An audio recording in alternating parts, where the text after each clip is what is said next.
বন্ধুরা, আজকে আমি এমন একটা রেসিপি নিয়ে আপনাদের সামনে হাজির হয়েছি যেটার নাম শুনলে আপনারা অবাক হয়ে যাবেন। তো নমস্কার বন্ধুরা, মুর্শিদাবাদ কিচেনে আপনাদের সকলকে স্বাগত। বন্ধুরা, প্রতিদিনের মতো দুপুর ঠিক দুটোয় আবারও আপনাদের সামনে একটা ইউনিক রেসিপি নিয়ে হাজির হয়েছি, যার নাম বাঁশকড়ার মুরুব্বা বা মোরব্বা। তাই আজকে আমরা বাড়ির পিছনের বাগানে চলে এসেছি। এবার বাগান থেকে বাঁশকড়া কেটে নেব। আমার সঙ্গে আমার ভাইপো চলে এসেছে। এবার ভাইপো বাঁশকড়াটা কেটে নিচ্ছে। আপনারা দেখতেই পাচ্ছেন, ছোট্ট বাচ্চা কত সুন্দর বাঁশকড়াটাকে কেটে ফেললো।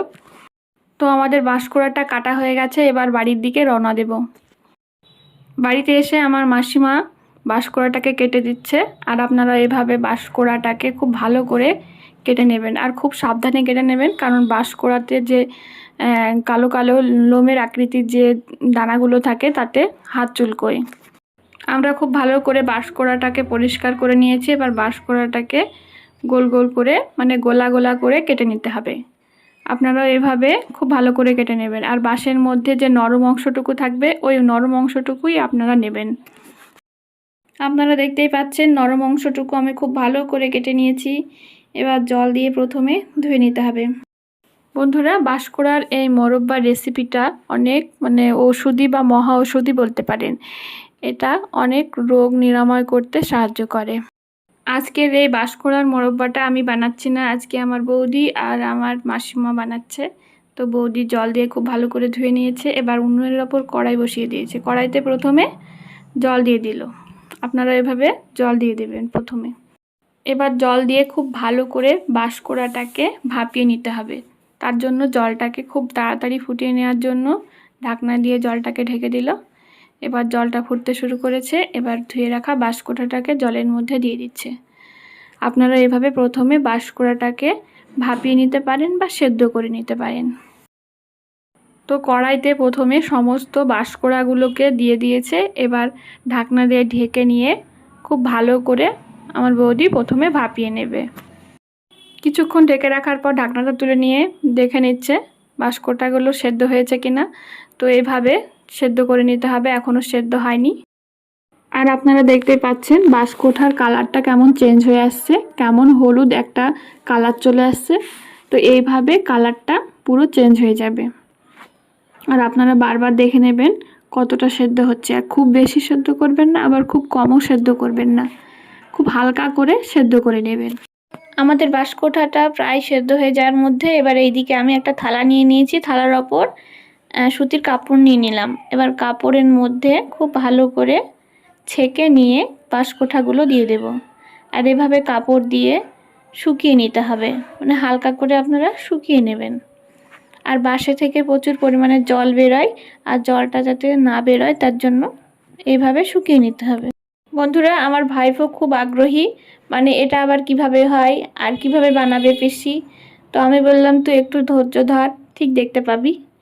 তো ও খাওয়ার জন্য খুবই ছটফট করছে। এবার এইদিকে আবারও কড়াইটা পরিষ্কার করে নিয়ে আবারও উনুনের ওপর কড়াই বসিয়ে দিয়েছি। কড়াইতে সামান্য জল দিয়ে দিলাম। আর জল দেওয়ার পর দুটো মতো এলাচ ফাটিয়ে দিলাম।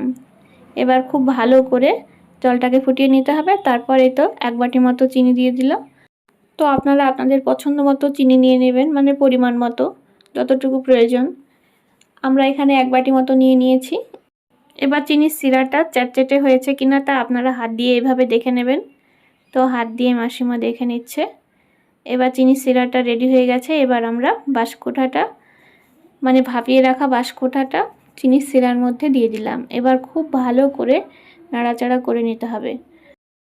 আর চিনিটা যাতে বাঁশকড়ার মধ্যে ছড়িয়ে যায় তার জন্য আমি ঢাকনা দিয়ে কিছুক্ষণ ঢেকে রাখবো। আপনারা এভাবে ঢাকনা দিয়ে ঢেকেও রাখতে পারেন, আবার নাও রাখতে পারেন।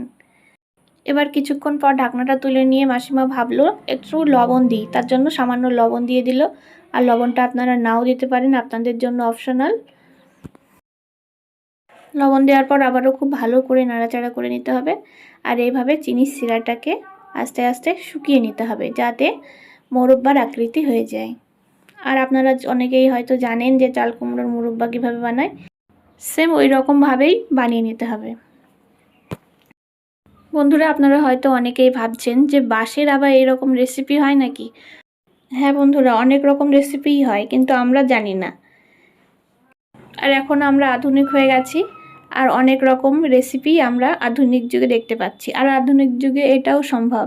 তো আপনারা যারা বাড়িতে বানাননি তারা অবশ্যই একবার হলেও বাড়িতে বানাবেন। আর খেতে কেমন হয়েছে অবশ্যই আমাকে কমেন্টে জানাবেন। আপনারা দেখতেই পাচ্ছেন বাঁশকোঠার মোরব্বাটা কতটা সুন্দর লাগছে আর কতটা লোভনীয় হয়েছে। আর এটা খেয়ে কেউ বুঝতেই পারবে না যে এটা বাঁশকোঠার মোরব্বা।